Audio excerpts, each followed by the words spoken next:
The untouchable True School Sports Empire proudly presents something the boxing game's missing. Hey, what's going on? It's your boy BT, and I came here to talk some boxing with the thousands of True School Sports subscribers. Now, we got an action-packed show for you guys today. I didn't think I'd be talking about this today, but man, this one's been some years in the making. Now, for those that know, and for those that don't know, they just announced it today that Showtime Boxing will be no more at the conclusion of this year. Paramount Plus is not going to renew their contract. Paramount Plus is getting out of the whole, sports business, and it's a sad day for boxing, right? It's not surprising because for those of us who have really followed this throughout the years, we kind of knew that like Showtime Boxing wasn't sustainable with the way they were running things, and PBC with how they're running things, it wasn't going to last forever. But nonetheless, it is a blow to the sport because, speaking as somebody who I'm only 28, I've never lived in a world of boxing where there's no Showtime, where there's no HBO. Now we don't have Showtime or HBO, so it's highly unfortunate. But the writing's been on the wall for quite some time. So we're gonna discuss, Showtime Boxing leaving the sport, what all of it means, bigger picture. As well as the fact that, where do they go from here? What does this mean for boxing? As well as, looking at some of the fighters' reactions and some of the prominent figures in boxing's reactions and kind of, formulating our own opinions off of what's being said in the boxing world right now. So if you're just tuning in, make sure you smash that like button. Feel free to chime in. If you watch the playback, smash the like button. Subscribe if you're new to the channel, super chat, all that good stuff, man, because this is big. This is big. This is big for the sport. There's rumors now that PBC and Al Haymon and the fine folks there, they're talking about going to Amazon Prime. And we kind of discussed that yesterday on the live. But I'm kind of beside myself because this has been a big topic of conversation in boxing for the last, 5, 6, 7, damn near a decade. Will Showtime last? Is Showtime / PBC sustainable? Now PBC is still going to be around, but we all know that after a certain amount of time, when Al Haymon blew through the initial Waddell and Reed hedge fund money, we know that Al kind of just fronted everything to Showtime. Showtime kind of footed the bill, and and now we're seeing the effects of some of that bad spending from PBC back in the day. But nonetheless, let's get into it, man. I guess I'll get to the comments when I get some comments, but let's go to screen share because there's a lot to discuss. It's gonna be a long show today. Got a lot to say. So we'll start off with the basic news right here. And that's the fact that Paramount Global is shutting down Showtime Sports. The network will no longer broadcast our beloved sport of boxing. Now, I'm gonna read some of the article for you guys. So follow along. I'm gonna read some of it to you. It says the following: the most rampant rumor in boxing was confirmed Tuesday afternoon when it was revealed that Showtime will no longer broadcast the sport after 2023.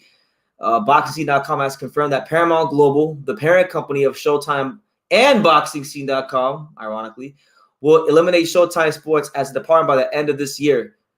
So there you have it. And this is obviously, for those that know, for those that don't know, Showtime been around for quite some time. I mean, this is the same network.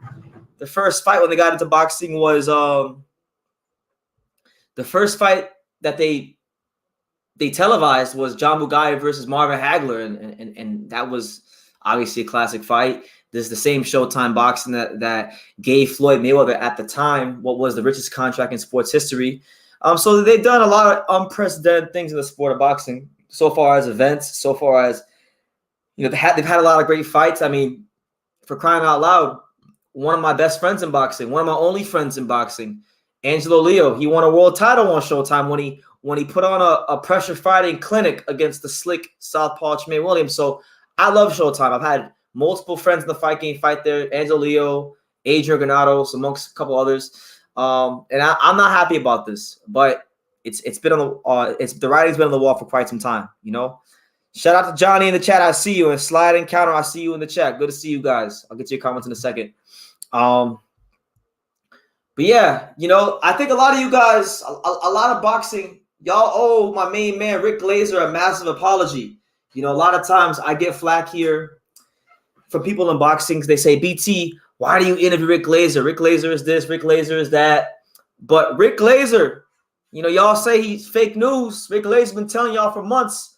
He's literally been screaming it from the mountaintops since the beginning of this calendar year that Paramount Global was not going to renew with Showtime at the conclusion of this year. And here we are at the conclusion of the year, and it turns out Rick Glaser is right. So Rick Glaser, obviously, he's having a field day right now. And Rick Glaser, I wanted to read you guys his tweet and kind of get my little thoughts. And I might have to hit up Rick Glaser soon myself. Maybe we'll get Rick Glaser on for tomorrow's show. You got chat. Let me know in the comments. Should Rick Glaser? Should I go get Rick Glaser to be on tomorrow's show? Let me know in the chat. But he said, and I quote in the tweet, he said, "And you thought I was crazy? Yup. It's finally announced today by Paramount Global that Showtime Boxing will cease to exist at the end of 2023.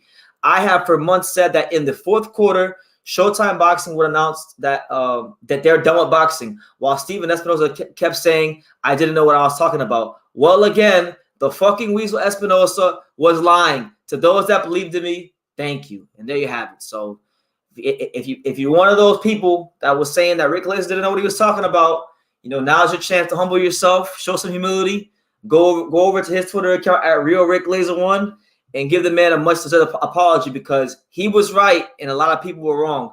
And that's just a stone cold truth, whether you like it or not. The truth has no, the truth, it's liberating. So rest in the truth and reject the lies. But nonetheless, let's acknowledge some comments, because we got some great comments. We got some people here in the chat. Let's take some time to acknowledge the fine viewers of True School Sports. We got my main man, Sliding Counter, in the building. Shout out to him. He says, salute the True. Jonathan Cortillo, the pride and joy of all of North Las Vegas. He says, this ain't news to me, BT, Well, it's news to the general public, so this ain't about you, Johnny. Life's bigger than Johnny. I thought Showtime throughout the years had some great memorable. They did. This is not like a celebration of Showtime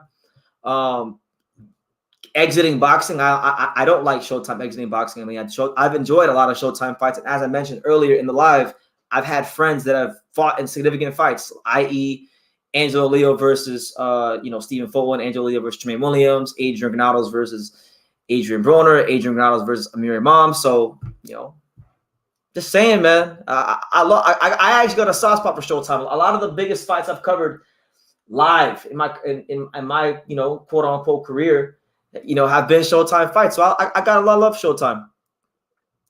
Sucks, but this is what happens when you shit all your money to Floyd. I don't think Floyd's the problem here. I think listen, Floyd is not the problem. Floyd is actually one of the reasons they stayed afloat. Floyd was turning over. He was helping them turn over, somewhat of a profit. He was actually delivering at the box office, so it's not Floyd's fault. Shout out to my man Michael Manning. Rick Glaser is the man. That's right. Put some respect on my main man Rick Glaser's name. We grew up watching HBO and Showtime Boxing. It's crazy. Yeah, no more Jim Lampley, no more Emmanuel Stewart, no more George Foreman, no more Mauro Ranallo, no more none of that. It's a new era. We're getting old. Our youth is dead, ladies and gentlemen. We're getting old out here. Let me see. We got Brian Mendoza, another one. Just fought this weekend. Another good guy. Listen, if y'all don't give Rick Glaser his credit, it's okay. I'm gonna after this live is done, I'm gonna contact Rick myself, and we'll get him on the live for tomorrow, because I know Rick. He has been on here in a long time. I was the first person on YouTube to ever interview Rick, so if I ever call him, he's gonna come on here. Just so long as he's not busy tomorrow. Let me see. Yeah, it's unfortunate. Rick knocks you down his labor. Yeah. Johnny said when I unsub to Showtime, I'm losing my. Oh man, that's not good. Just so you got my man Johnny, he's got like the greatest library of fights. He's got some fights on his DVR at his house that Showtime don't even got. So it's really unfortunate. But nonetheless, I want to talk about the reaction, because there's been a lot of interesting things said by fighters, prominent fighters in our sport. Guys like Teofimo Lopez, guys like Terence Crawford. They've had a lot to say about, what this all means, big picture, and what they feel they could do to help boxing moving forward. So I want to talk about that. Make sure y'all smash that like button. And, I'll get your comments. If I don't get to your comments right away, just be patient with me. If not, then just super chat, and I'll get to it quicker. But nonetheless, let me see. On screen share? Yeah, I want to screen share. Cool. All right. So the first person I saw tweet about all this afternoon was none other than the Golden Boy himself, Oscar De La Hoya. And here's what he said. He stated the following, and I quote, "I salute Showtime for the near 40-year commitment to the sport that I love. I am hopeful that we promoters can use this unfortunate situation to put our differences aside and start working together more often to make more of the bigger fights and grow our sport." End quote. So, listen, Oscar's been saying this for a while. Like he said this recently at the Gilberto Ramirez card. I remember as far back as 3-4 years ago, Oscar was talking about wanting to collaborate with all the promoters and do a Super Bowl of boxing, quote unquote. And look, this is not good because I feel like this is a microcosm of boxing selfishness throughout the years, the boxing industry selfishness throughout the years. HBO and Showtime wanted to keep everything in-house. Nobody really wanted to work with each other.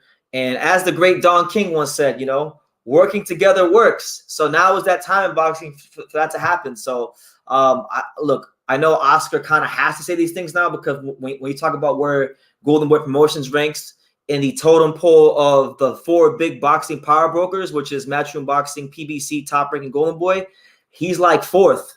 He's behind PBC, he's behind Matchroom, and he's behind Top Rank as far as I'm concerned. He's kind of got to take the helmet position because his stable's not as big, but nonetheless, he's willing, ready, and able to make the big fights. And I hope he keeps that same energy if that opportunity presents itself, because we need that in boxing. So, good to hear from the Golden Boy. One of the fighters the first fighter that I saw on Twitter this afternoon that spoke about this was Ryan Garcia. Ryan Garcia, obviously one of the big names in the sport.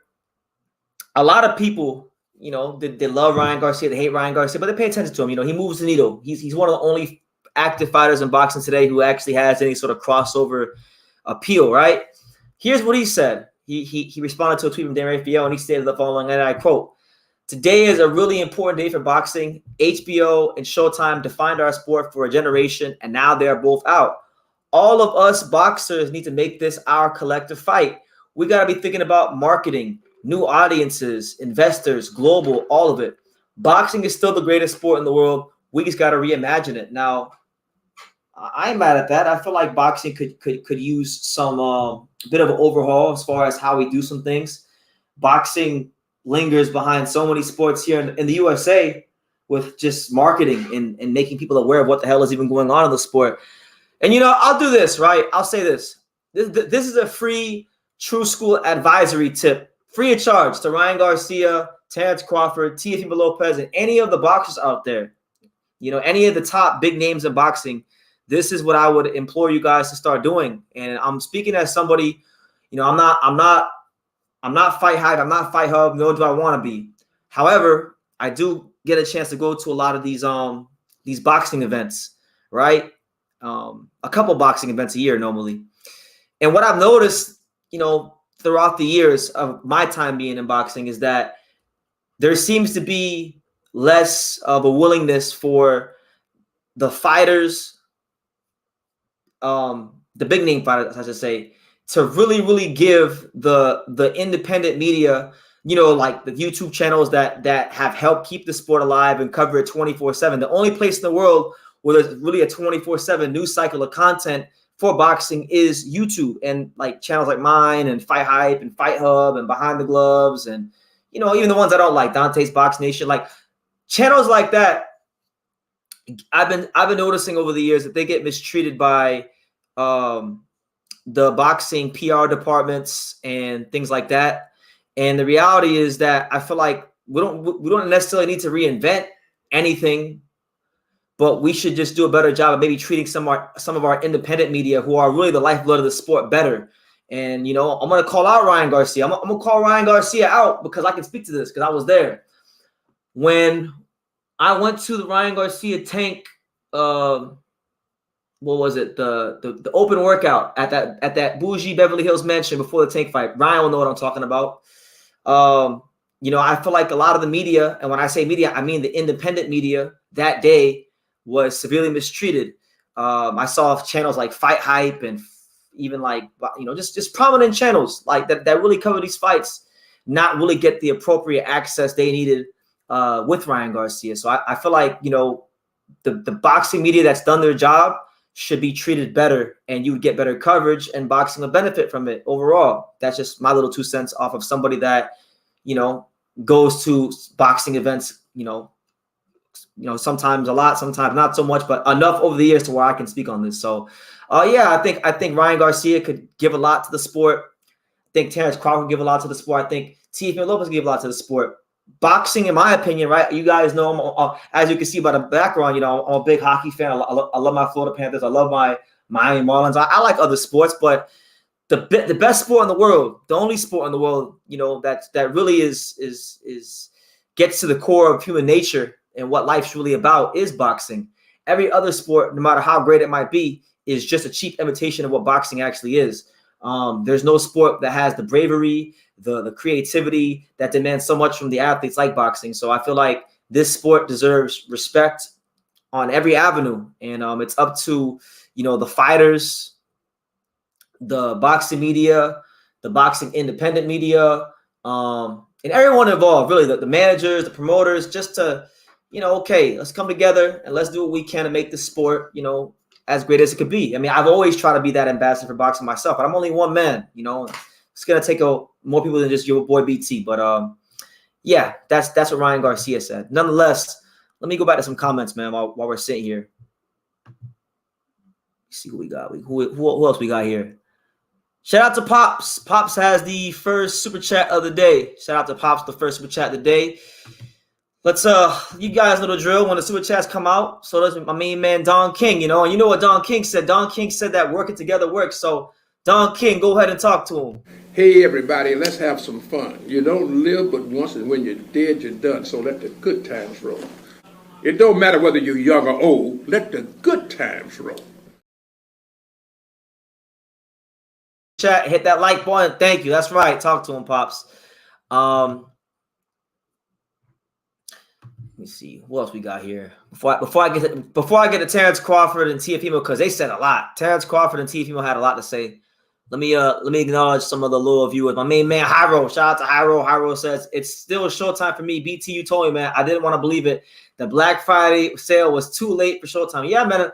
I'm glad you can see now that I wasn't hating. I was trying to tell you, Hyro, that they're putting all these fights on because the money ain't what you think it is. And, it's unfortunate that I was right and that guys like Rick Glaser were right. But, it should really be a learning lesson to all promoters, because we've seen a lot of boxing promoters come and go over the last couple of years, like Probellum, Triller, a lot of boxing promotion companies have came and went.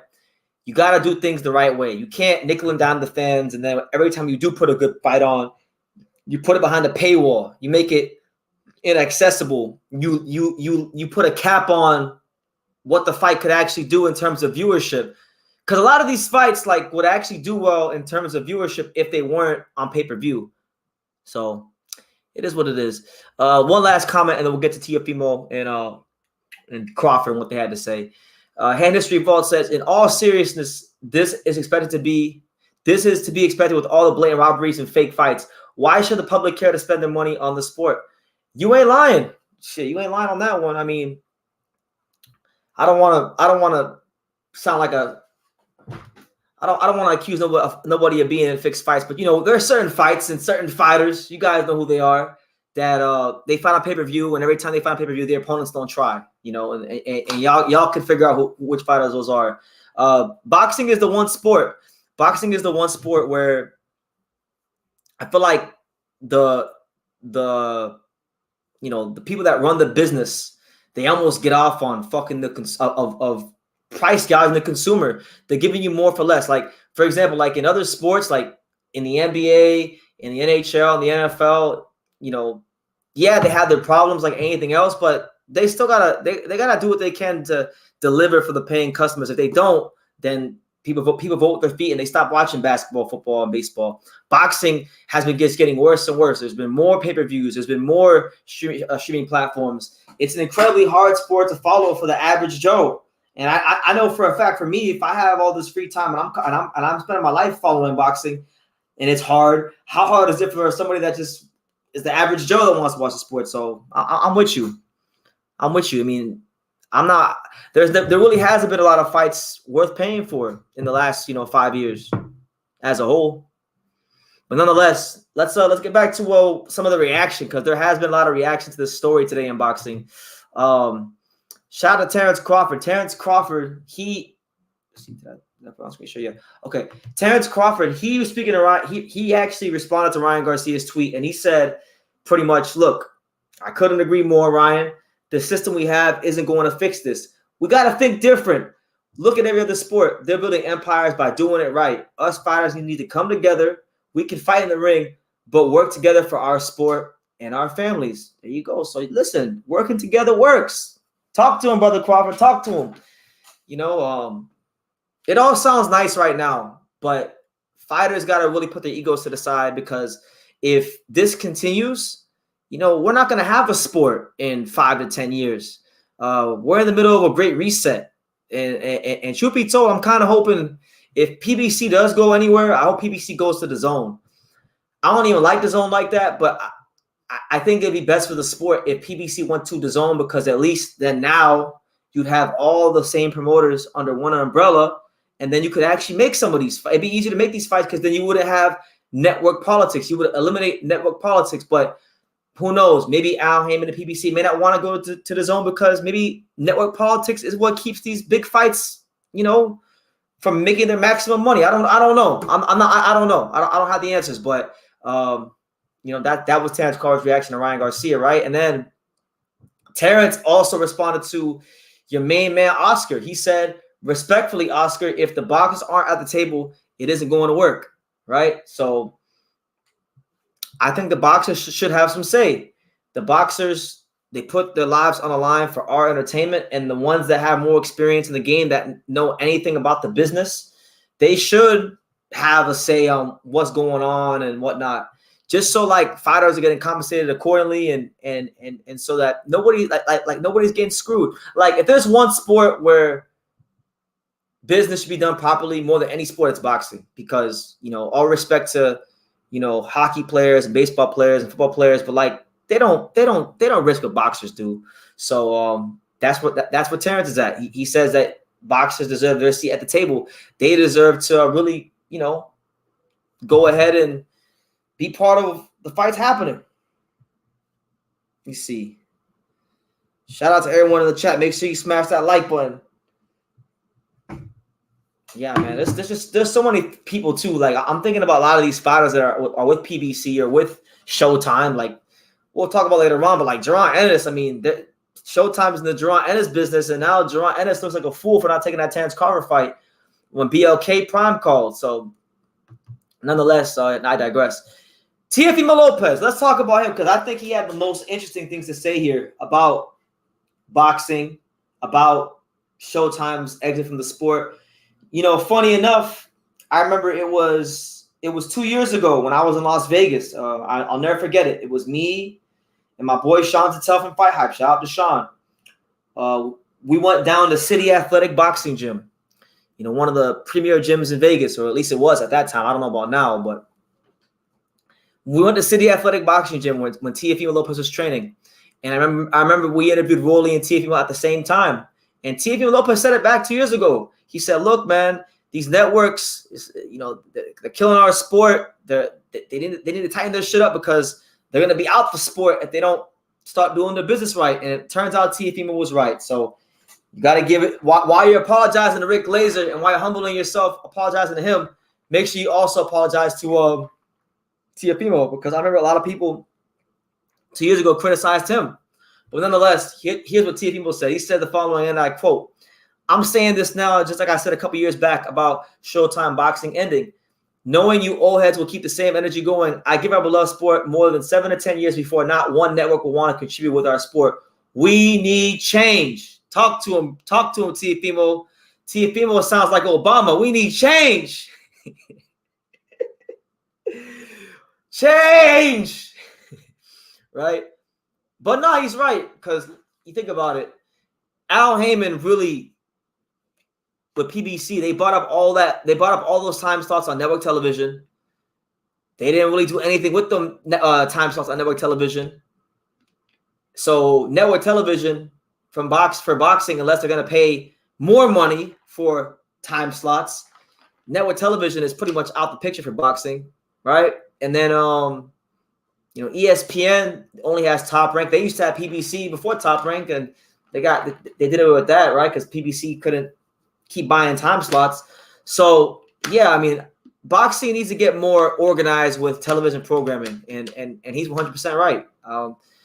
Boxing has changed so much. Like even for me, like just from when I first started covering boxing in 2015 to right now at this moment in time in 2023, boxing is so much different than it was even just 7 or 8 years ago, and they got to tighten up.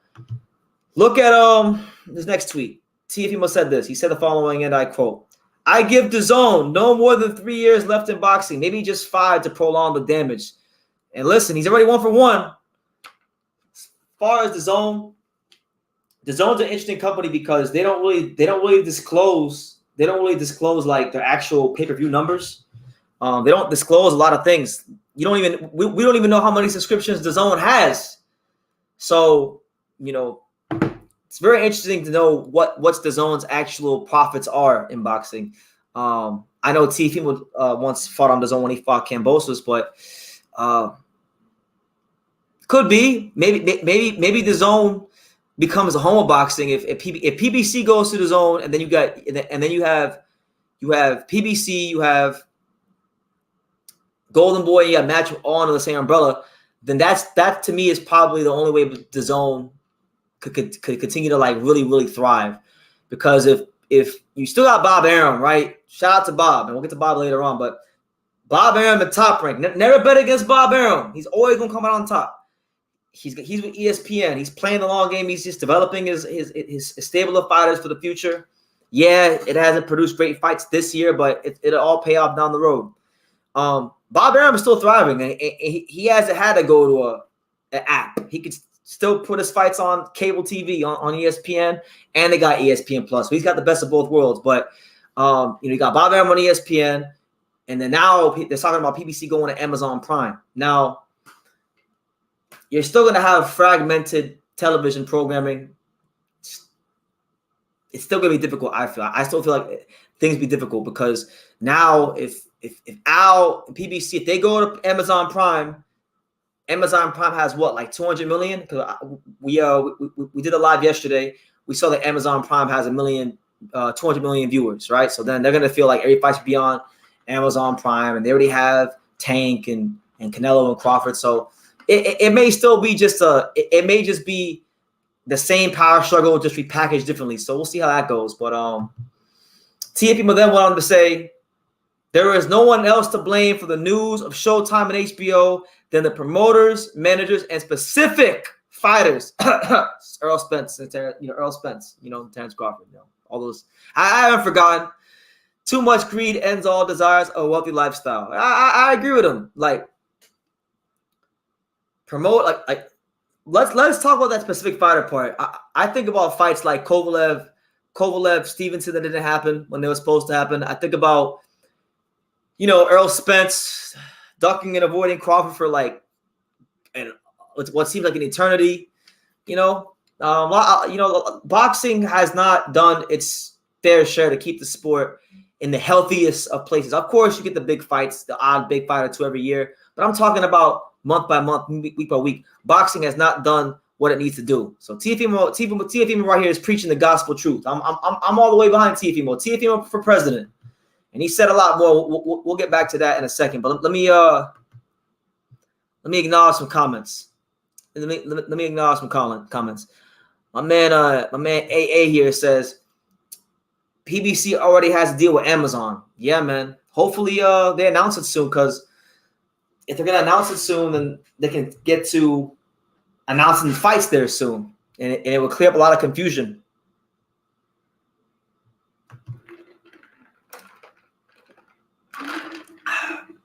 Harold says, BT, I don't think ESPN is too happy about boxing either. The quality of Top Rank has declined. Rumors is Disney is selling off ESPN. We'll see how it goes. I mean, for the time being, they're still with ESPN, so that's what it is. Crawford and Fury ran Showtime out of business. You know, it's funny. I had a tweet and I said that pretty much because I'm getting really sick of all these ridiculous arguments like of who's the face of boxing, because boxing mainstream wise is not in a healthy place. So who cares who on God's earth cares about who is the face of the 8th most popular sport in America at best? Showtime had Gervonta Davis. Showtime had Canelo Alvarez. Showtime folded with Gervonta Davis and Canelo Alvarez and Terence Crawford, right? So now Showtime Boxing and the PBC, they're talking about going to Amazon Prime. And you know who fought at Amazon Prime, right? You know who fought at Amazon Prime last summer, right? Naoya Inoue, the real face of boxing. So they just following the real face of boxing. They just doing what they got to do.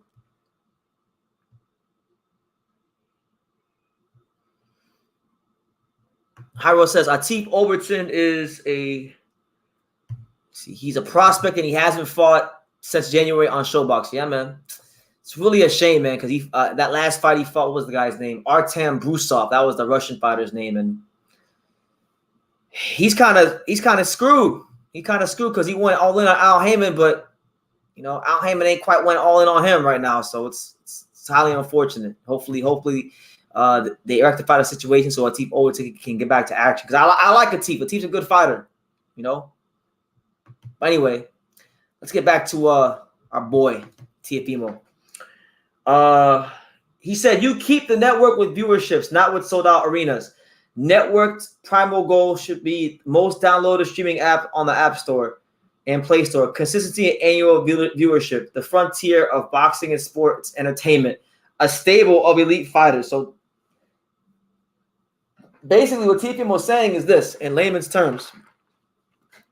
You got to have a stable of fighters that really and truthfully, generate pay-per-view buys. You got to have a stable of fighters that really and truthfully, cannot just generate at the gate, but generate, in homes across the world. And he's right. And he's absolutely right, because look at Crawford and Spence. We'll go with Crawford and Spence, because being on this little bubble of the YouTube boxing community, sometimes people like to make Crawford and Spence out like it was this big ass fight, like it was such a big deal. And it wasn't. It was, in the grand scheme of things, Crawford and Spence is not a big fight. It wasn't that big of a fight, because when you factor in that fights like Ryan Garcia and Tank Davis, and most recently Logan Paul versus who the hell did he fight? KSI versus Tommy Fury. KSI versus Tommy Fury is the most bought pay-per-view in boxing this year. Not Tank versus Ryan, not Crawford versus Spence. KSI versus Tommy Fury. That's what's popping in the streets right now. Not those other real boxing fights. So it really shows you how out of touch boxing is with the mainstream consumers. Because if boxing had been fostering a healthy culture, making the biggest and best fights over the years, then you wouldn't have Tommy Fury versus KSI being the most sold pay-per-view of the year. So, as a hardcore boxing fan, sometimes I do get mad at the influence of boxing, but then sometimes I gotta get rid of my anger and see things for how they are. Influence of boxing only exists to the level it exists at because the higher ups and the power brokers in boxing haven't been doing what they're supposed to be doing over the last couple of years. So that's just how the cookie crumbles. That's just how it goes. And then last but not least, this is the last thing Teofimo said. He said the following: Top Rank receives $89 million annual from ESPN, aka Disney, to promote and fill the incentives. So how are the main fighters, only a few, receiving less than 1% of the interest? So there you go. He's asking some real pertinent questions. At the same time too, boxing's not a charity. Like, you get paid on what you can draw. Teofimo is not a big draw. That's why Teofimo had to fight a couple of his fights in the theater at Madison Square Garden instead of the big room. So, gotta have some balance. You can't just say, "Oh, nobody's getting paid," but then nobody's drawing. If nobody's drawing fans to the arena, then they don't deserve to get overpaid just because, you know, they have the money. You know, at the end of the day, ESPN, while they are a multi-billion-dollar conglomerate, they're a multi-billion-dollar conglomerate because they run a sustainable business. So, yeah, man. Yeah, man.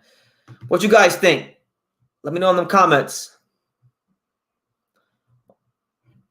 My man David Easter says, so as of now, he said, as of now, if the only reason I have Showtime, should I drop Showtime? Yeah, drop that shit. Forget Showtime. You know, I mean, the only fight worth watching coming up soon is not even a regular Showtime. It's gonna be on pay-per-view, and that's the Benavidez Andre fight next month. But other than that, they're not really doing like a ton for the sport. That's just the truth. You know. So yeah, all in all, it's a really sad state of affairs. You know, I got a lot of love for Showtime Boxing, and you know what, and you know who else had a lot of love for Showtime Boxing? Let me go back to screen share. You know who else had a lot of love for Showtime Boxing, and he really looks like a fool right now. And I love the guy. He's a great fighter. I'm a big fan of him. But you know, our boy, Philly's very own Jaron Ennis. You know, we got long memories here on True School Sports, and I remember in the early stages of this year, before there was ever a Crawford Spence fight, back when Crawford was talking about going to Golden Boy, and he was still on BOK Prime. You know, BOK Prime, they had called Buasti-Azeez, Boots' father, about making Jaron Ennis versus Terence Crawford. Buasti-Azeez didn't really have any interest in the fight, because he deflected and said, well, you got to talk to my man Steven Espinoza because I'm loyal to Showtime. Well, where did that loyalty get Boots Ennis? It got him in the dark, got him inactive. It got him fighting Romain Villa in the damn, you know, ballroom at Boardwalk Hall in Atlantic City, New Jersey. You know, he's not really progressing the way he should because he was overly loyal. Now there's no Showtime, and Boots Ennis, like what's gonna happen next? Is he gonna? What's Boots gonna do? When's he gonna fight again? What platform is he gonna fight again? You know, who knows? I mean, maybe they add him to like one of the undercards coming up. Maybe they add him to like Andre Benavidez, because I have heard rumors of that. I did hear Dave Benavidez talk about Boots being on the undercard. I'm just saying, like, all that loyalty screws you out of a Terence Crawford fight. And truth be told, that's the fight I wanted to see. I wanted to see Boots fight Crawford, because that to me was always the real number one versus number two. Spence versus Crawford was always the number one versus number three. Crawford was number one, Spence number three. I don't care about the belts. I don't care what you think. It was proven. It was proven on the day of the fight that Errol Spence Jr. was not at that level because he got severely outclassed. So, yeah, just to revisit this real quickly, just to revisit and touch on this real quickly. This is back. This is from back when? How long ago was this? This is back in March of this year. So I got a long memory. I remember all this. This is around the time when Crawford was ordered to fight Alexis Rocha, and then there was all those meetings and pictures of Crawford at the Golden Boy offices surfacing on the internet. A lot of people thought he was going to sign with Golden Boy. I thought that was looking like a thing, right? But here's what Bozy said. For those of you who don't remember, all right, here's what he said. We were trying to set up a fight with Terence Crawford last month because BOK called us. They said, let's sit down and talk. I said, oh, you got to talk to my people first, though. Showtime. I'm loyal to Showtime. I'm going to tell y'all I never signed nothing with Showtime. My word is my bond. 3-fight deal, and whatever we say, we do it. You know, a lot of people want Boots from the Zone to Top Rank. All of them want Boots. But when I tell somebody something, I'm loyal to them. They treat me good. When somebody treats me good, I'm going to treat them good. They fair with me, I'm fair with them. With no signing, no contract, my word is my bond. These people treat me and Boots real good. Now, listen, I ain't knocking him.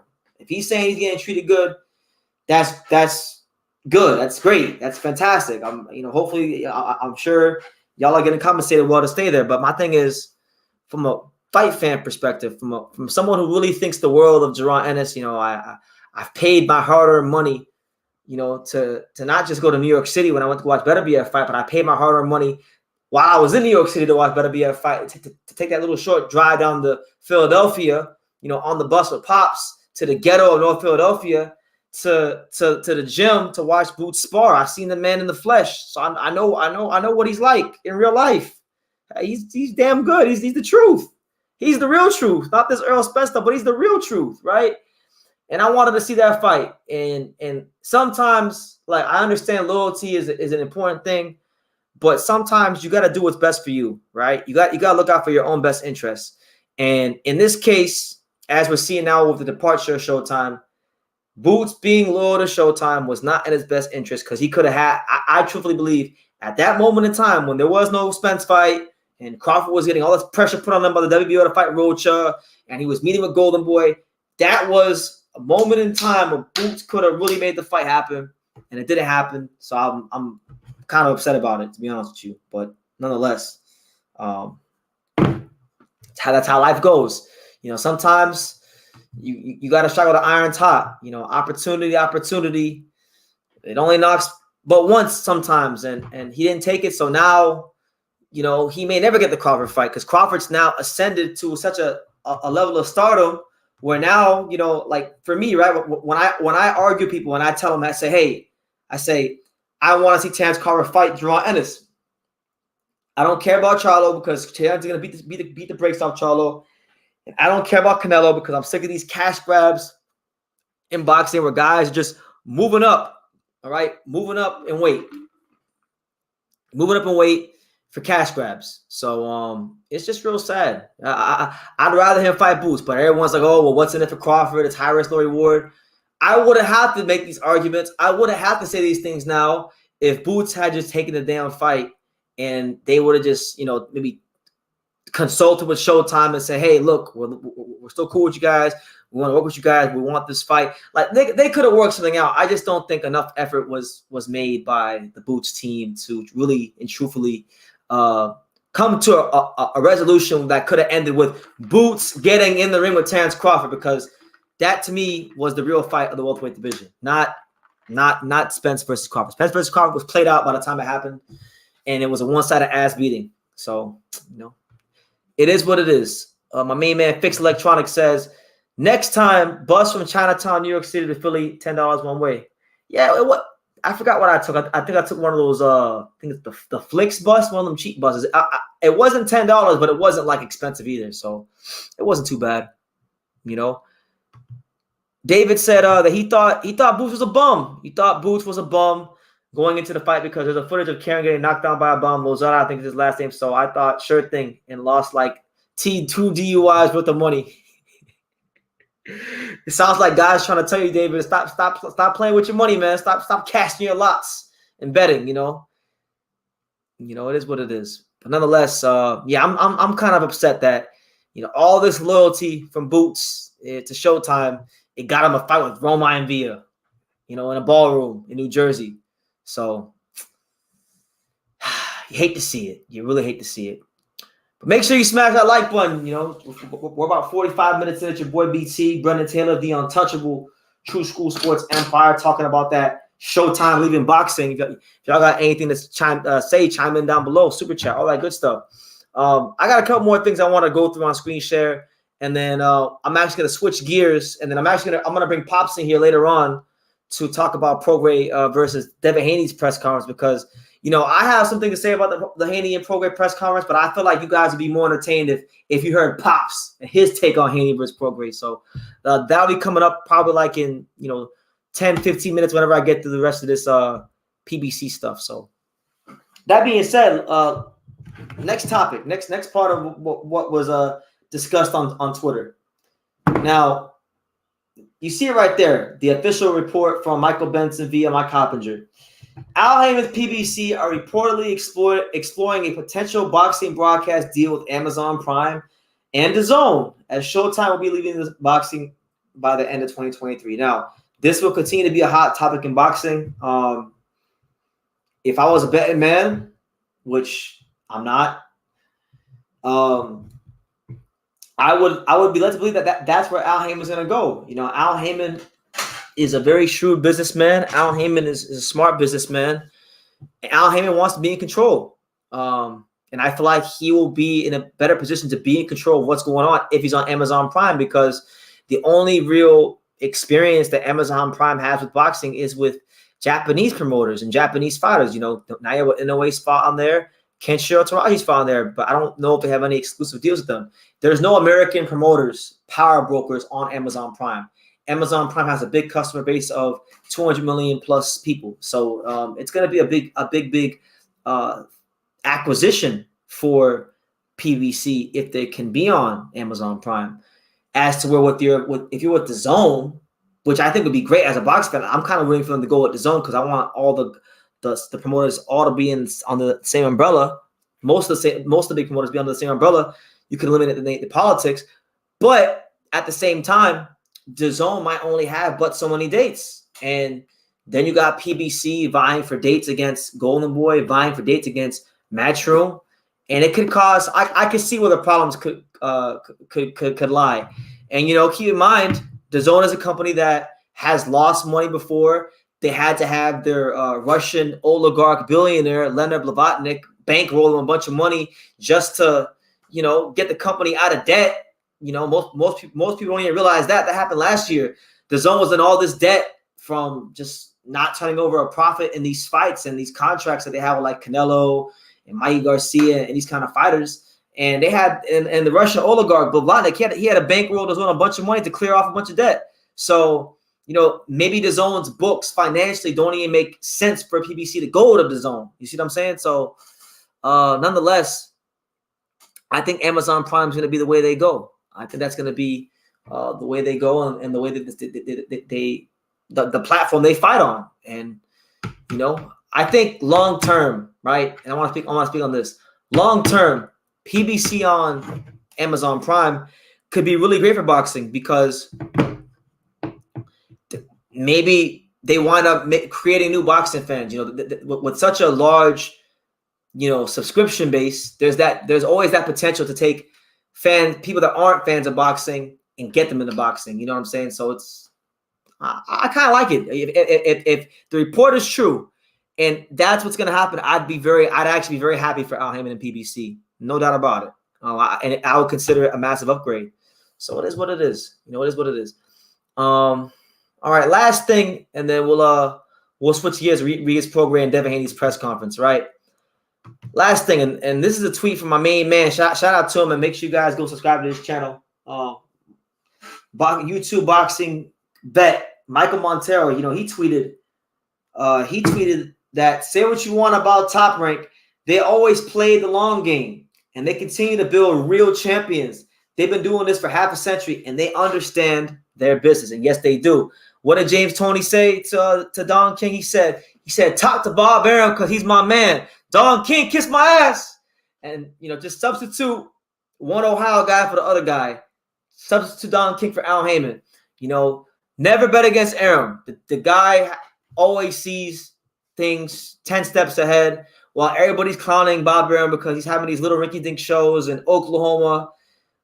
He's been building his roster of prospects. Your Jared Andersons, your Keyshawn Davises, your Abdullah Masons, your Bruce Carringtons, your Tiger Johnsons, them guys. Now granted, a lot of those guys I named, the jury's still out on them, and who knows if any of them will ever become legitimate stars. But one thing I can say about Top Rank, and I've told many PBC lovers this, including some of this chat, like my boy Hyro, Top Rank is not in the business of losing money. So if a fight is not worth being on pay-per-view, or if a fight is not worth being at the MGM Grand, they're not just going to put it there just because, right? And that's why they're still in business. That's why they're the only company that has a lot of their programming on regular cable, ESPN, in conjunction with ESPN Plus, which is also an app. So they got the best of both worlds. But give Bob respect his flowers. There will never be another Bob Arum, the same way there's never going to be a Don King. Them two right there.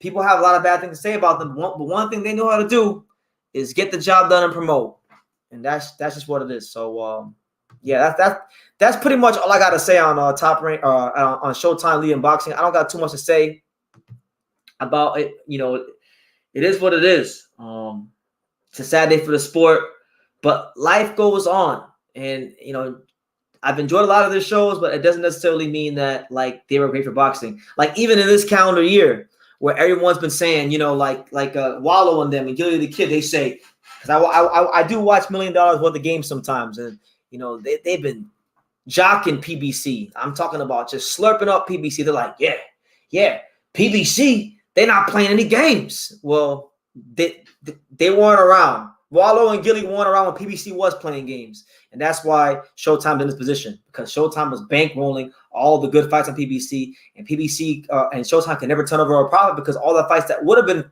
turnover a profit on regular Showtime were put behind a paywall and underperformed, and it just wasn't sustainable. So that's just what it is. But nonetheless, Tito Dana says PBC should go to YouTube Premium. That wouldn't be a bad look. Fixed Electronics says the untouchable True School Sports Empire. That's right. That's right. They've been clowning Bob Arum since the 30s. The guy will live forever and Top Rank will stay in business. Yeah, he's got a great staff. Bruce Trampler. Hold on, let me scoot forward. Bruce Trampler, Todd DeBuff, Brad Goodman, who I've heard a lot of great things about through a couple of friends of mine in the boxing industry. Yeah, Top Rank is the company. They are the WWE of boxing. They are not going nowhere. Everyone else is just a wrestling promotion that comes. The PBC is TNA. They're the other wrestling promotions, but Top Rank is WWE. The quality of the product may drop. Maybe they weren't what they were 10 years ago, but they're still that company, and that's what it is. But nonetheless, Pops, gotta get Pops in here. I want to get Pops in here because I'm running out of breath. I want Pops to talk about Regis Prograis and Devin Haney.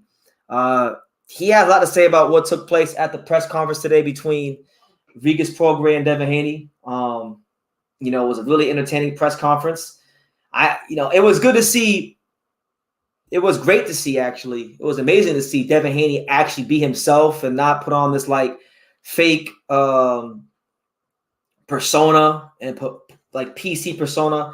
He actually talked in the press conference how he talks in the gym. So it was great to see. But nonetheless, we got Pops here.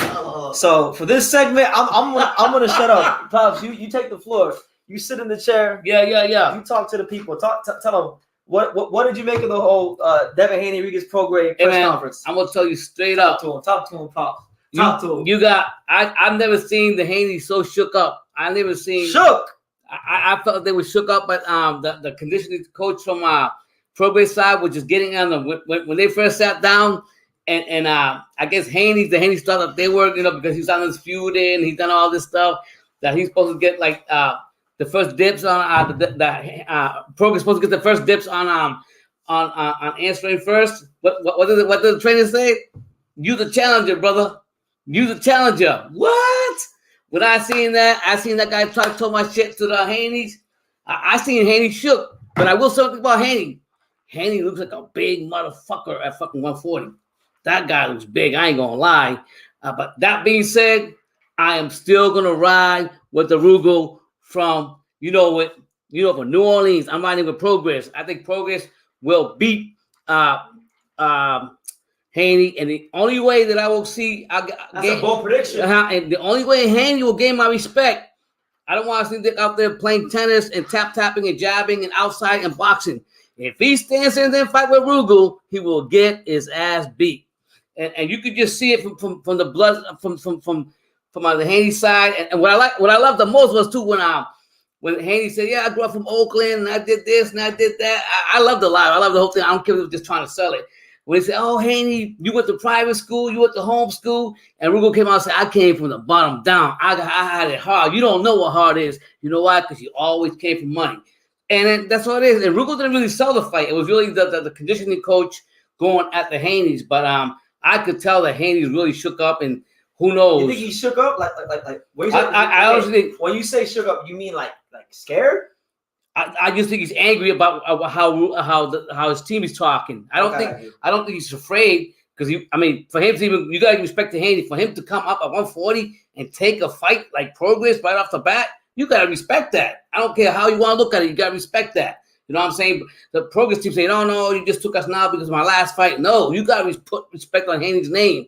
I do like the Haneys, but I just think, to me, Haney doesn't have the killer instinct. Yeah, he's got the skills pay the bills. If he's gonna go in there and just jab from the outside like he did with Cambosis and everybody else, that shit is not happening with Prograis. I'm gonna tell you that right now. Prograis fought Josh Taylor, and Taylor was no fucking joke. And Taylor beat him. Yeah, Taylor beat him. And I give that to Taylor because Taylor's one of my favorite fighters too. But I'm gonna tell you right now, if Haney don't get it right, if he gonna get the tap dance and he don't if he don't make a big statement, he gonna get knocked the fuck out by Progress. I'll make that prediction right here. You don't think it's fair to say that Taylor is a different fighter? Okay, yeah, styles make a difference. You're right.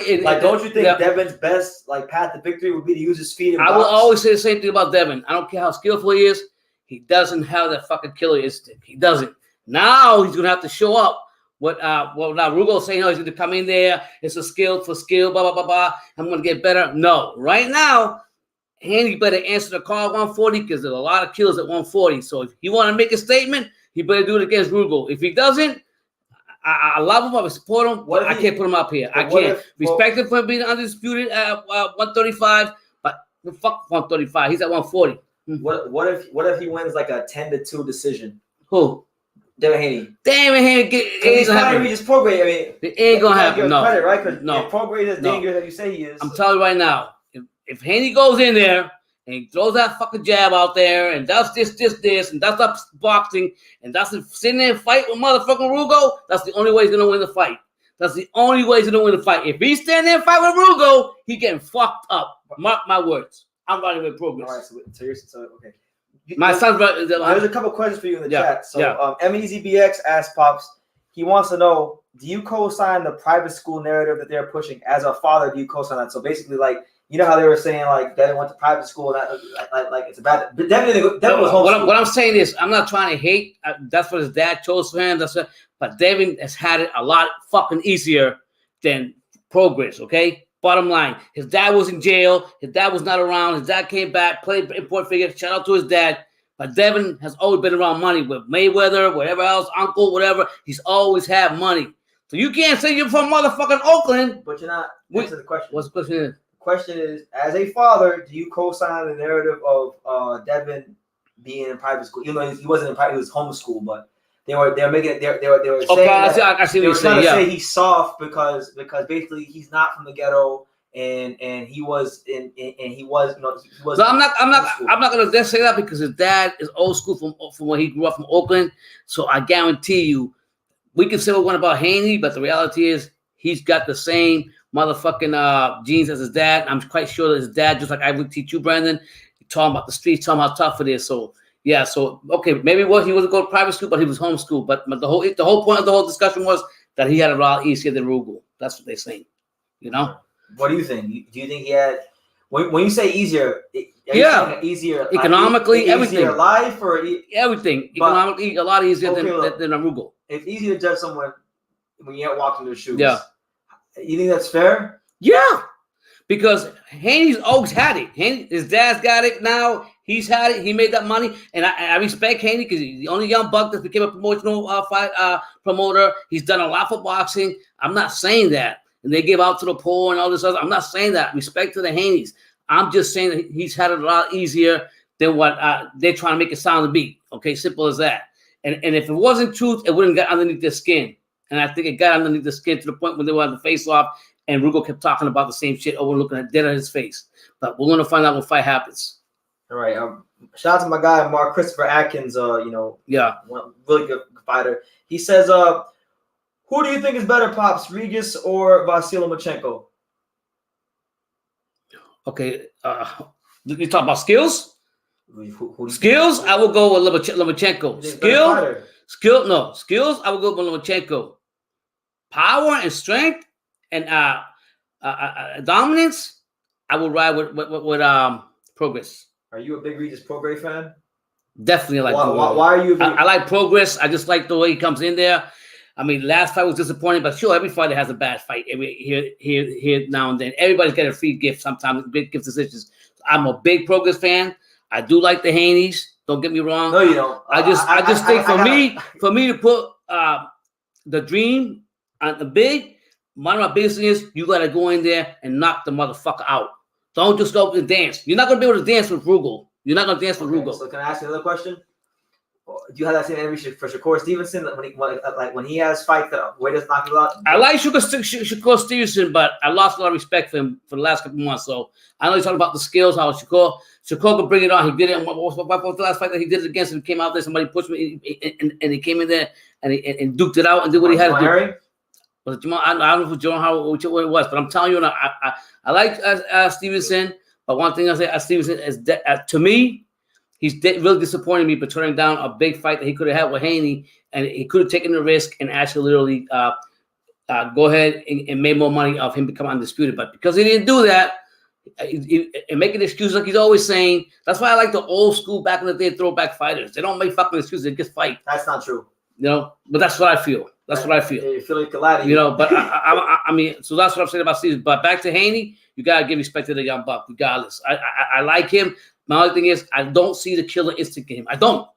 When I get to see that killer instinct, not just boxing, and I know people are going to say, oh, yeah, but then you're not understanding boxing parts because all you want is a knockout. All you want to do is to fight, but boxing is also skillful of boxing. Can I ask you a question? Yeah. Does Dimitri Bivol need a killer instinct? No, but he hasn't had a knockout like in 9 fights. Do you ever get mad at him for not having a killer instinct? You can't compare, but you cannot compare. Dimitri's been fought better fighters in the division, better fighters than fucking Haney. Haney has not fought. Name me one big fight that Haney's fought, a big legitimate fight. Regis program coming up. That's it. That's it. Before who else before that? Lomachenko. Okay, that one fight. He got that fight. Yeah, he got that one. And I'm not gonna even give credit for Kambosos because I knew he's gonna run through Kambosos. Kambosos just wasn't. I mean, no disrespect to him, but I just think Kambosos wasn't ready. He's too big for that. But I will say, I gotta respect to Haney because he's coming to the 140 fighting a tough guy right off the bat, and that's the way to come. He looks big, so. You've been telling me for years, BT's been telling me for years that this is the weight class that Haney's gonna do something damage. So I want to see it. If he goes in there and cracks Progress, then he run my respect. If he fucking cracks him, because I'm telling you right now, 140 is not 135. When you have all this diva and all this shit going on, you'll get cracked by somebody. You're saying it's the real division compared to 135. 35 was like a soap opera. I mean, it was something different. Look at what happened right now with Shakur. Look at what happened right now with the Ghost, Martin. Look at all these motherfuckers. But you do realize that a lot of the guys in 35 are at 40 now. Like I know. I Ryan, yeah, Champion, but that being said, now Devin is there. You got Matias. So you got 140. Got some killers in there that are gonna iron out all this shit. I'm telling you, you got Fimo. You got this. You got a lot of killers in that. All that crying shit they're doing back and forth at 135 is not gonna happen at 140. My word. So my main man, MEZBX, I want to see your take on this pops. He says Regis was talking all that shit on Twitter about Devin and then backtracked at the press conference. He said basically saying Regis didn't keep that same energy when Devin was in his presence. Yeah, I mean, he kept his calm. I mean, I don't know much of. I know what you're saying. He should have stood up and sold the fight better and done more. Like when it came to I mean, and I will say one thing about Progress is one of my favorite fighters. But one thing I will say about Progress, anytime they mention Matias, he fucking ran the other way too. So I'm not trying to say let's be realistic about that. Progress to me, I feel that he ducked Matias when he had a chance. If they had a chance to fight, when he had a chance, he made all these other fucking excuses too. So, but that being said, I just think Progress got the experience, the power, and Haney's done a lot too. So I got that take away. He traveled, he went all over the place and did what he had to do. Got the belts undisputed, so he got a little confident. But I just think that this fight's gonna be tough for him. Come to 140 right away and taking on a monster like Progress. Come on. You keep saying that Devin needs to knock Regis out. Is it fair to say that like in boxing you need to fight to your strengths? I know you get it. You're saying Devin is not a knockout puncher. No, he's a skill. He's skilled. Punch harder at 40, but like he's a skillful boxer that knows how to box, knows how to do the jab, knows how to do the basic skills to get through. I want him to fucking crack somebody. Say, I'm from motherfucking Oakland. Hit that motherfucker. Knock the fuck out of him. Let me know where you're from. I'm motherfucking Oakland, fucking San Francisco. I'm gonna show you what time it is. That's what I want to see. I don't want to see him fucking win all by boxing. But come on, man. But now that the level's going up at 140, you can forget it, man. 140. All that tap dancing, all that shit ain't happening to all these motherfuckers at 140. But don't you think if he tries to trade Regis program, he could get severely hurt? What's that? Because Regis program can punch. Yeah, I'm saying that, and I'm also going to say that. See, you don't know how big he is now. I can see how big he's going to be in the fight. Progress going to have a big disadvantage. I mean, we're going to find out the power from Haney at 140 because how big he is and how natural his weight's going to be. Can he really crack? Can he crack the Rugal? Can he do it? And that's the question we're going to have to find out. but I have not seen Devin. And I know you're going to say the skills pays the bills. The skills has won him a lot of fights. It's going to come a time when he's going to have to step up and bring it on.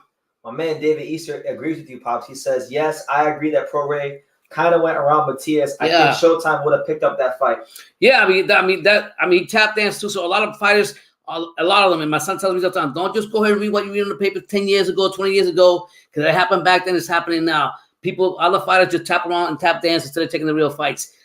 You know what? I don't know if Tim Tszyu, if he ducked anybody, but I like Tim Tszyu. I like the way he's willing to take the fight. And I got to give credit to Haney, even though I'm criticizing him because he also wants to fight everybody. So, I mean, they were saying in a press conference talking about Shakur Stevenson money, whatever he did, whatever. Who cares? Shakur Stevenson to me blew a big chance.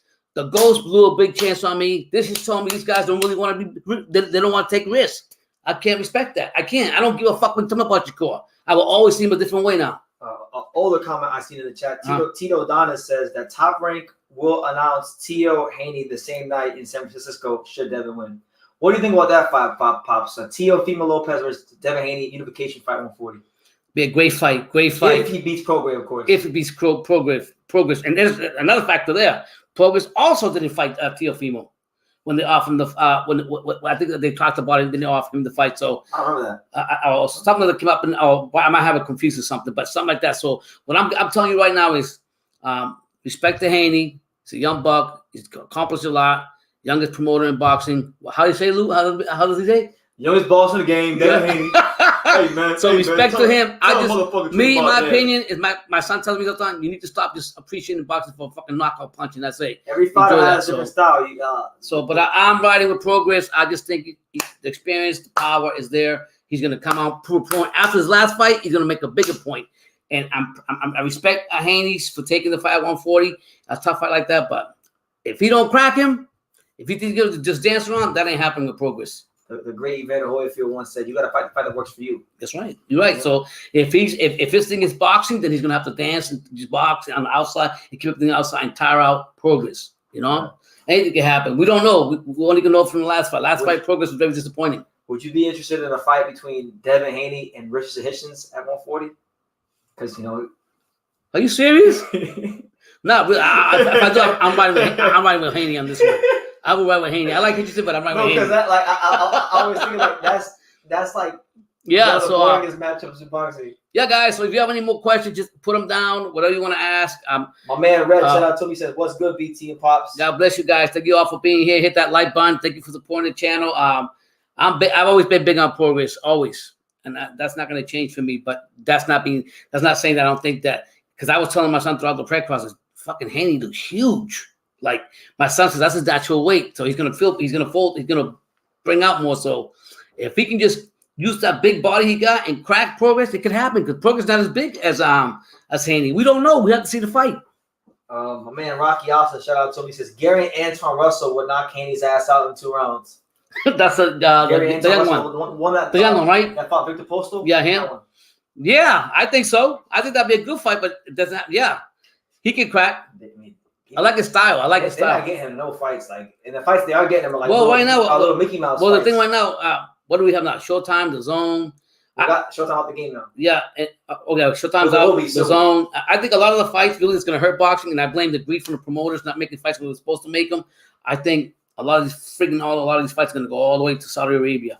That's where the money's going to be at, and unfortunately, we're going to lose out. America's going to lose out on that, so we have to get these companies to come together and stop being greedy and make the fights that the fans want to see. Don't sit there and sponge it or whatever you call it. Yeah. Because that's what prolongs the fight, and that's when a lot of fans lose interest. I'm not a big fan. I'm glad it's happening to whoever likes to watch soap opera boxing. I'm talking about the KSI and Logan. If you like that shit, shout out to you. I'm not fucking with that. But good luck to you. You want to make the money. You want to do what you want to do. I think boxing should just stick with boxers. Fucking let soap operas be soap operas, and that's it. What's your take on boxing in Saudi Arabia?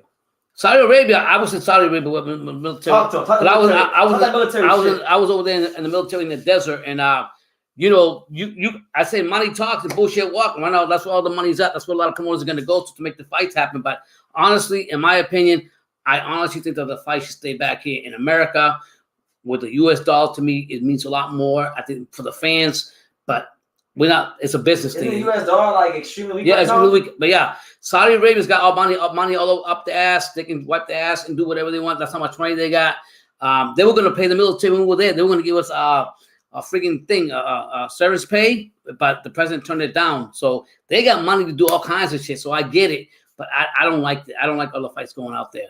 And I think I will agree with Brandon, since a lot of times a lot of promoters overpaid a lot of fighters a lot of money for what they weren't worth, and that also cost a lot of the companies to go down. But for me, I like an old school fighter that goes in and fucking cracks. If you get your ass whooped and beat down, so be it. But you get back up, crack the motherfucker. Haney, if you can crack him, crack him. That's what I like.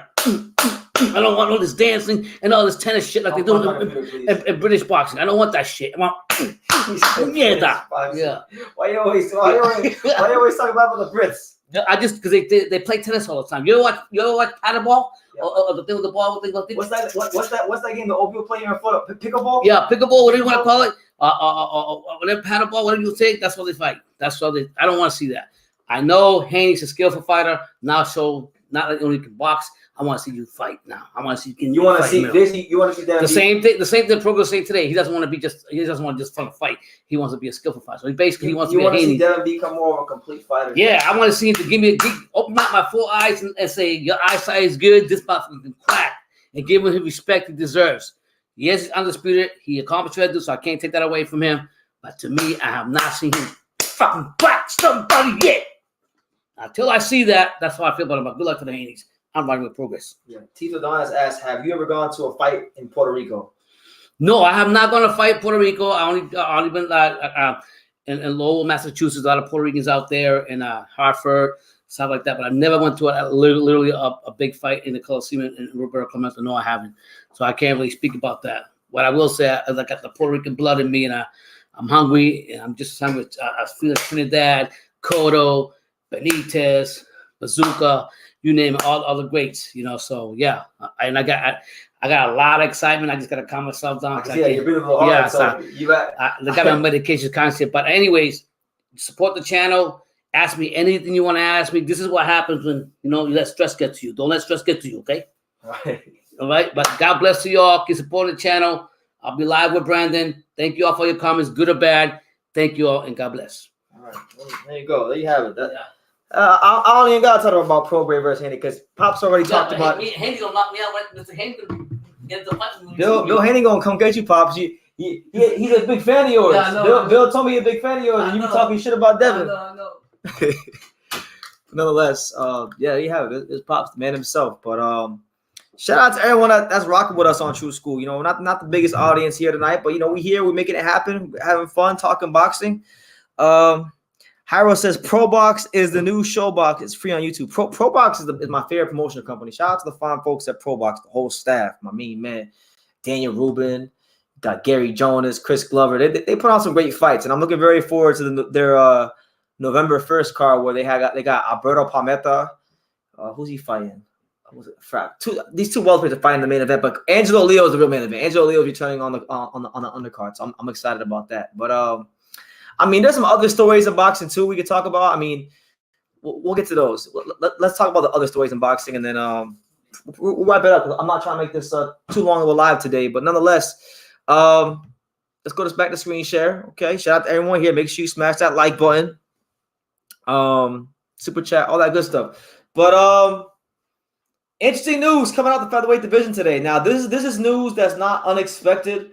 This is news that I myself have been waiting for. We all know that Leigh Wood wasn't going to stay at featherweight any longer and defend the WBA belt against his mandatory Otabek Kholmatov. So for me, it was always expected that he would eventually vacate the belt after his fight with Josh Warrington. And then the belt would go vacant, and you would have the number 1 contender, Otabek Bruce Lee Kholmatov, fight the number 2 contender, Raymond Ford. Now, it's happened today, ladies and gentlemen. Leigh Wood has officially vacated the belt, and it hasn't been confirmed yet. But but everyone is fully expecting that Kholmatov, who's number 1 in the WBA, he was a mandatory, will fight the number 2 contender, Raymond Ford. So with that being said, before we get to the matchup with Ford and Otabek, man, Leigh Wood dunked Otabek. He didn't want that. He didn't want that Uzbek smoke. I'll tell you that right now. Because the minute he heard that this guy was a mandatory, he said, to hell with that. This is going to be my last fight at 126. I want to fight Joe Cordina at 130. That's what he started talking whenever the minute Otabek got named as mandatory. Now, for those that don't know who Otabek Kholmatov is, I've been banging this drum because I really do think, like, he's from Uzbek. He's an Uzbek fighter. He's from Uzbekistan, but he trains here in South Florida. And he's one of these guys here in South Florida that I've been praising for a couple of years now. I've been banging the Otabek Kholmatov drum for a while now. And I've always thought he was world championship material. And to be honest with you, obviously Raymond Ford can win the fight. I mean, Raymond Ford's a solid fighter. I don't think he's like a fan. I don't think he's like Eddie Hearn's best American fighter or anything like that. I think Raymond Ford's actually been underwhelming, in the pros. He's been a very up and down fighter. Some fights he looks decent. Some fights he looks good. Some fights he looks like trash. I mean, he's been a very inconsistent fighter. Pressure fighters seem to give Raymond Ford a lot of trouble. But I'll tell you this right now. This is going to be I know the boxing world doesn't know who this man on my screen is unless you're really up on your boxing. But I'm trying to tell you guys, I'm trying to tell anyone who will listen, Raymond Ford is in trouble. Like, this boy is in some big, big trouble. This man's in some big, big trouble because Raymond Ford, style-wise, he's a fighter that relies on fighting at distance, being slick, and he's very much a confidence fighter. He's a bit of a front runner. Like, if things don't go his way, he has lethargic performances in fights. This is a fight where you have a guy who has a truckload of amateur experience. He's been in a couple of decent fights in the pros. He hits like a truck. He has incredible stamina for days. Raymond Ford's going to have his work cut out for him. And, I like Ford. But whatever skill, I said it in my last video. And I'll say it again. And I'll say it like whatever he has deep in that bag of his, he needs to pull it out this fight. Whatever counter punching he's got, whatever setups he has that he hasn't shown, he needs to show up this fight because he's fighting a guy who is a big featherweight, a guy who's a very well-conditioned featherweight, guy who's a very experienced fighter, guy who punches pretty hard. And I think it's a great test for him. I think this is the kind of fight for me, at least for me. I can't speak for nobody else but myself.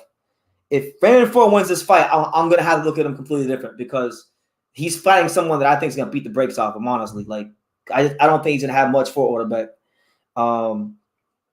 I see MEZBX saying that there's been fights where I'm not the only one saying this. There's been fights where he has looked like trash. If you want to go through the box rec, I'll name them for you. The Aaron Perez fight, I was there. He didn't look that great. He looked like trash that fight. The Edward Vasquez fight where he got a get decision, he looked like trash that fight. Them two fights in particular, I'm not saying he's trash because every fighter is entitled to have a trash performance. Even Otabek, as much as I like him, he had a performance that was not like creme de la creme against what was this guy's name? Andrek, this guy right here, the 14-0 guy he fought. He didn't look the greatest that fight. That guy took him the distance, even though it was a convincing win. It wasn't like his best performance, right? So every fighter is entitled to not look the best. You're saying that Raymond Ford's just getting his man strength. I mean, okay, maybe that's the case. Maybe he needed to mature a bit, and this fight's happening at the right time. But I'm just telling you, Raymond Ford, whatever he has in that bag, he better pull it out this fight. Because if he don't, he's gonna get beat up. And I'm just being honest. That's my honest opinion. Because from what I've seen of Raymond Ford, and I can only go off of what I've seen. I've watched almost every fight in his career. So I've watched the fights from his pro debut to right now. Every fight that's been on the zone, I've seen of his. He's a guy that the old timers would call a cutie, a guy that likes to maneuver defensively a lot, slick, athletic, got above average punching power. I think he punches a little bit harder than his knockout ratio suggests, but he's a fighter that sometimes I look at him and he's a bit of a front runner. Otabek's, and I agree with you. I was just getting to that. Otabek's defense is the main thing that I think it's going to give Raymond Ford a chance to win. But my thing is, if Raymond Ford can't hurt him and he just keeps coming forward, and the thing is, I've seen it. I know what Raymond Ford's gas tank is like. He don't got a great gas tank.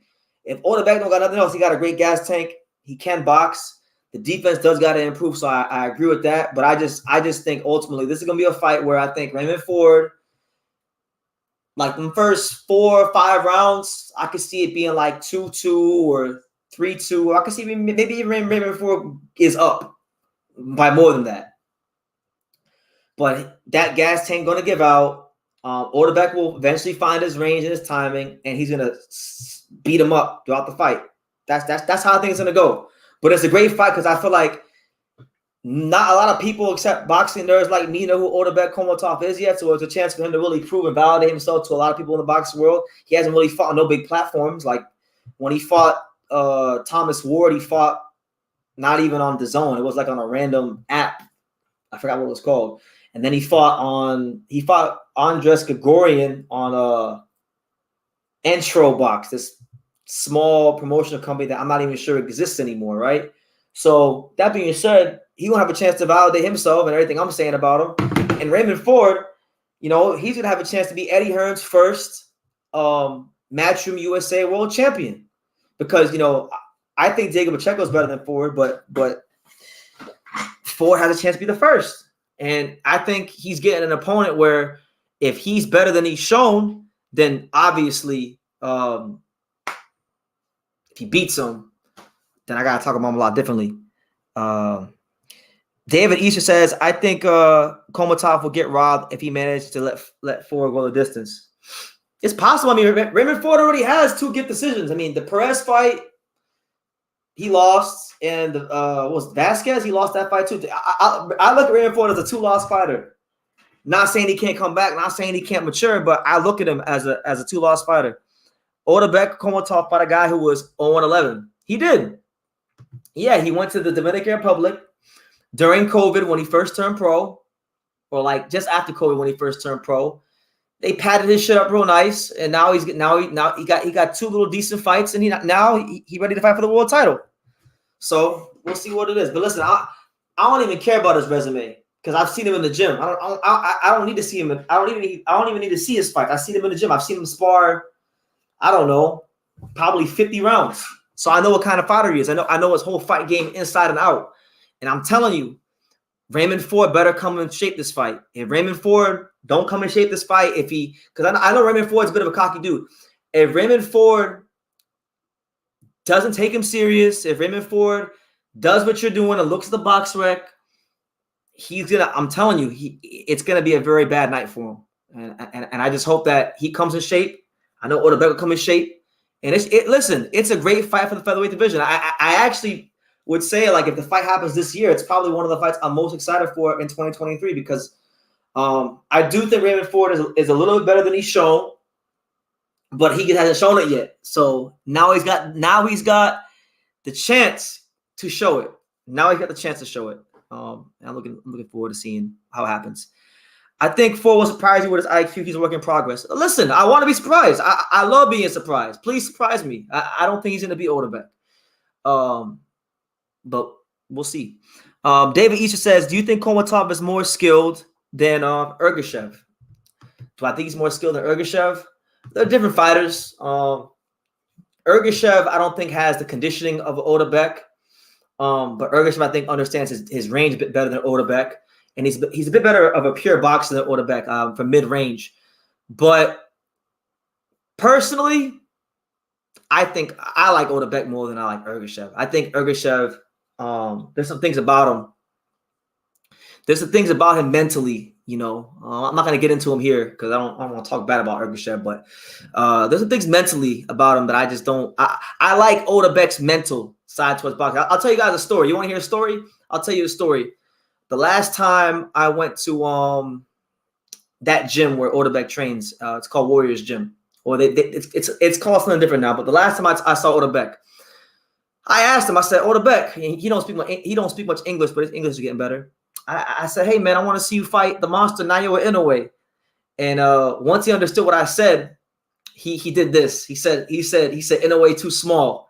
And he said, when that fight happens one day, he's going to beat the brakes off of him. But that's what he told me, pretty much. So, listen, he can't even think about Inoue.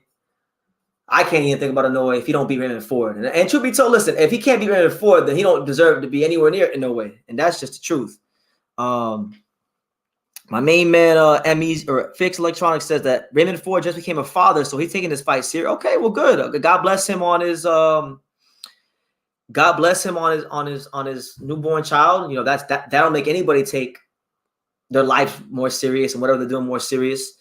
But I'm just telling you, man, I don't think Raymond Ford's gonna have the gas tank to deal with Otabek for 12 rounds. Maybe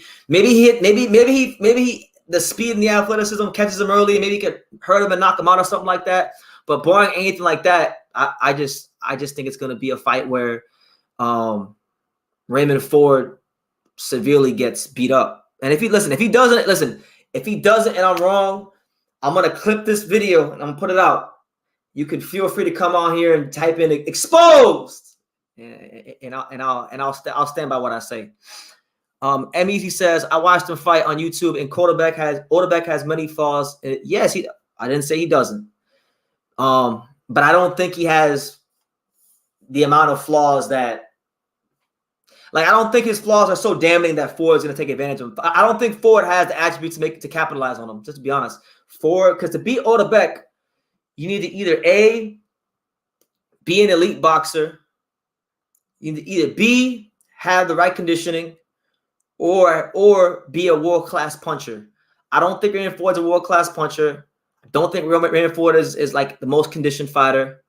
And he's not like a elite, like pure boxer, but he's above average. He's good.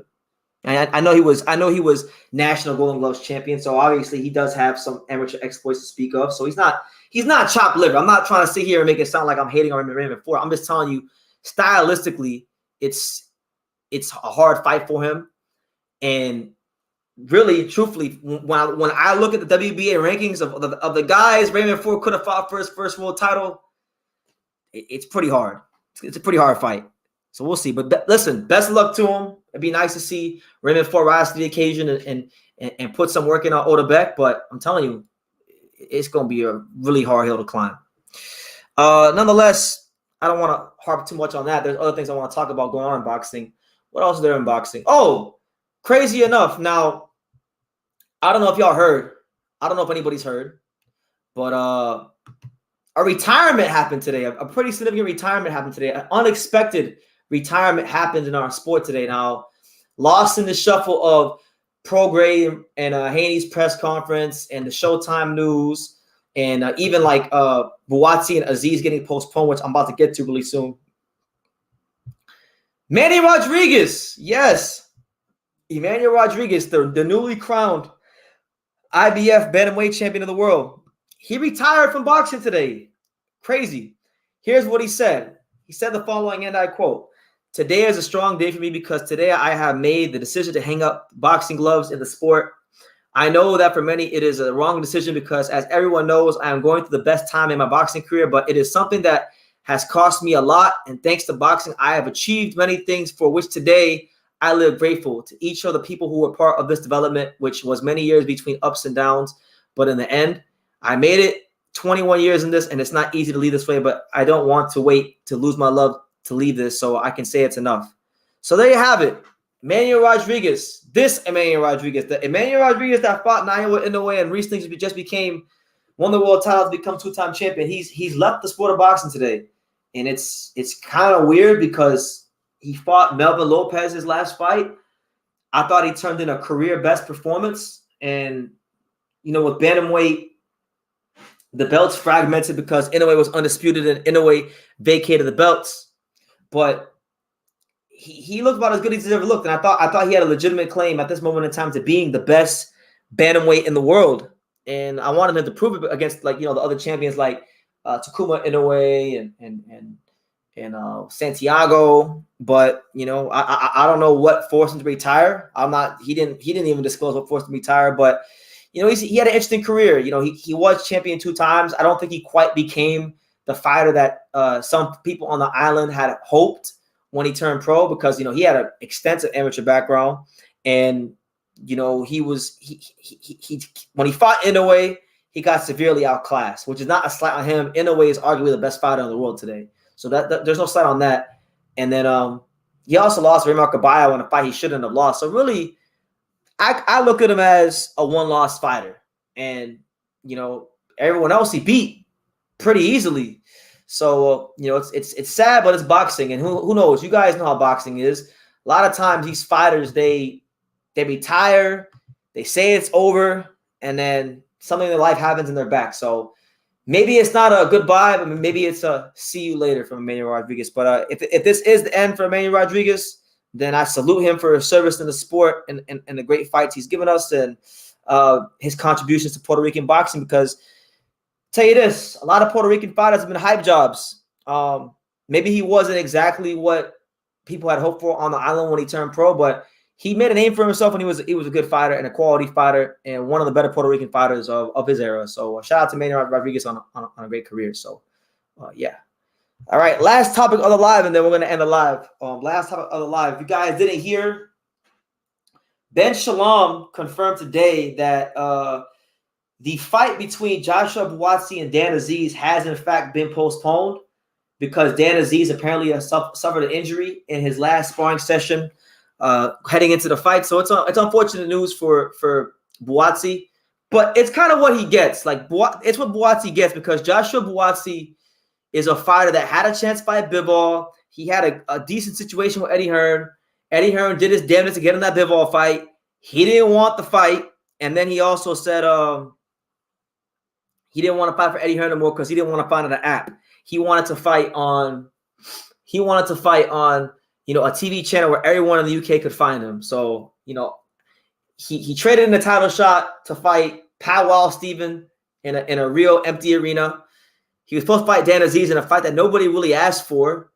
And now they're going to postpone it, and they're trying to reschedule it before Christmas. It's just sad, right? Because Buasti had so much potential coming out the amateurs, and I wanted better for his career, but, you know, he needs to want better for his career more than me or you guys, the fans. So it's like, it's highly unfortunate, but it's not all bad news. It's not all bad news, ladies and gentlemen. It's not all bad news because, in my opinion, and this is only me, the real main event of this card was never going to be Joshua Buasti versus Dan Azeez. Quite frankly, I didn't give a rat's ass about Dan Azeez versus Joshua Buasti. So I'm kind of glad this fight's not happening because the real main event is actually now, in fact, the real main event, and that is my boy, yes, my guy, Brixton's very own, friend of the program, friend of the channel, my guy across the pond, Isaac Chamberlain, you know, one of the true warriors of not just British boxing, but boxing at large. You know, been following this guy real closely for years, and he hasn't been able to quite crack it at the world level. You know, he fell short in that great fight against Chris Billen-Smith last year, where he got his eye socket broken in the second round, but still came back and had Chris Billen-Smith hurt twice in the fight, including once in the 12th round, where Chris Billen-Smith was literally out on his feet. And he lost that really boring ass fight to Lawrence Okoli early in his career, which I won't hold against him or Okoli because they were just young and they didn't know what they were doing, right? But Isaac has a chance to really push his career forward in a major way. He's fighting Mikal Lawal, who's undefeated, 17-0, good knockout puncher, and it is for the British title. Isaac Chamberlain has never been a British champion, so hell of a fight. You know, main event. The build-up has been really interesting because, you know, you've had Mikal Lawal, who has been acting really tough, although he pulled out the first fight because they were supposed to fight a while ago, but Mikal Lawal pulled out with a toothache that he never proved he had, and that's why we're here now, all these months later, and the fight's finally happening. But these two got history. They both were sparring partners, chief sparring partners for Alexander Usyk. I can't remember which fight. I'm gonna say maybe it was Breedis or Garcia. It was one of those fights. I remember it was one of those fights in the World Boxing Super Series, so it was probably Garcia or Breedis, but they got history. And Lawal is a fighter that believes he belongs on that world level in the cruiserweight division. Isaac Chamberlain is a fighter that still has world level hopes in the cruiserweight division, and he wants to avoid being known as a gatekeeper. Because I'm gonna say this, all right? And Isaac is I'm gonna be real. Isaac is my friend. I love Isaac Chamberlain. I love that guy. Like, fuck boxing. I love Isaac, but Isaac, if he loses this fight, he's 100% at this moment in time going to be the gatekeeper of the cruiserweight division. I mean, he lost to Okoli, he lost to Smith, he lose to Lawal in a fight that, you know, a lot of people are favoring Isaac Chamberlain, and he's now the gatekeeper of the division. And for Lawal, if he wins this fight, then it puts him in another stratosphere, and then he can go push on to fight, you know, your guys like Chris Smith, the guys in the UK that have been making noise, Reactpour, Ty McCarthy. So it's a good fight. It's a good fight. And then when you look at the current picture of the cruiserweight division, Isaac Chamberlain is ranked number 10. Isaac is ranked number 10 in the IBF because he won the IBF Intercontinental title a while back. I think like in late 2021. So, you know, if Lawal wins this fight, I would suspect he's going to crack the IBF rankings and maybe a couple other rankings. So it's a real good fight. And yeah, man. Fix Electronics says, let me see. Let me acknowledge these comments. My man Fix Electronics says, tooth pain is no joke. It affects your ears, your headaches like a. No, I'm not disputing that, but he never provided any medical proof that he actually had a toothache. Never, and pulled up the fight. So it made him look real suspect. But nonetheless, he's fighting now, and that's really all that matters. I'm looking forward to seeing how Isaac is going to try to neutralize the power of Lawal. Lawal hasn't fought the caliber of opposition that Isaac has. I really hope this is Isaac's breakout fight because he's been one of the true warriors of British boxing. He's fought everyone, you know. That Okoli fight, yeah, I remember that. He bought the pillow ringside. Because listen, I like Lawrence. Lawrence is a cool guy. I've met Lawrence on multiple occasions. He watches the channel sometimes. Yeah, Lawrence can be a bit boring at some. He can be a bit boring. He can be a bit boring at times. So it is what it is. Shout out to Vegas Sports Today. Hey, everyone who's here, and I know it's not a lot of people, so take it for what it's worth. But everyone who's here, make sure y'all go run it up. Make sure y'all go run it up and go subscribe to the fine folks at Vegas Sports Today. You know, they're out there providing great content on the Raiders and other things going on in Las Vegas. So if you're into, you know, NFL and the Raiders, that's the place for you to be. You know, got my man Mike Dixon and Sean Tattel over there at Vegas Sports Today, doing their thing, keeping it rugged and raw, like we do here on True School. Shout out to my boy Sean Tattel and the fine folks at Vegas Sports Today. Yes, sir. Yes, sir. But yeah, nonetheless, Isaac Chamberlain versus Lawal should be a good fight. I don't know if I'm gonna go live for it because I don't know, as much as I want to go live for that fight, I can't go live for Ben Shalom cards. Ben Shalom doesn't do us any favors with these undercards, and I want to have energy for the real fight in the welterweight division at night, which is gonna be Rocha versus Santillon. So probably just go live once that day, but you know, it is what it is, man. We're here, making it do what it do here on True School Sports. But on that note, guys, look. I'm gonna go ahead and get up off this. I just wanted to come here and speak my little piece about the whole Showtime thing and boxing and just everything going on with the sport that we love and that we live. Not that we just love, but that we live as well here on True School Sports. And yeah, you know, see you guys tomorrow. I'm not sure what we'll talk about tomorrow. Maybe I'll go get Rick Glaser, right? Because this is really his day. Rick Glaser is over there having the time of his life, telling everybody that he told you so. So I'll probably go put in a phone call to Rick and see if he wants to come on here and discuss the Showtime stuff. So yeah. That being said, you guys take care. I'm gonna get about this. Program reminder: I'll be live Saturday night for Rocha versus Santillon, and yeah, there you go. Take care. Like I say, every single one of these videos, you can love me or you can hate me. And yes, hold on. Before I do my outro, yes. Before these other channels, because I'm very humble. Not that humble, but I'm humble. I don't. Before all these channels was interviewing Rick, like, you know, the Coach Malakai's and the other channels in the world, I was interviewing them first. So everyone that started interviewing Rick, they just follow the trend that I set. So I gotta go get Rick back on here tomorrow. So I'm gonna go put in a phone call to him and go ahead and talk to him. But yeah, Sean, I was the first. Thank you for letting them know. I'm off here. Take care. Like I say in every single one of these videos, you can love me or you can hate me. But I'm just a kid from Daniel. So until next time, take care, guys.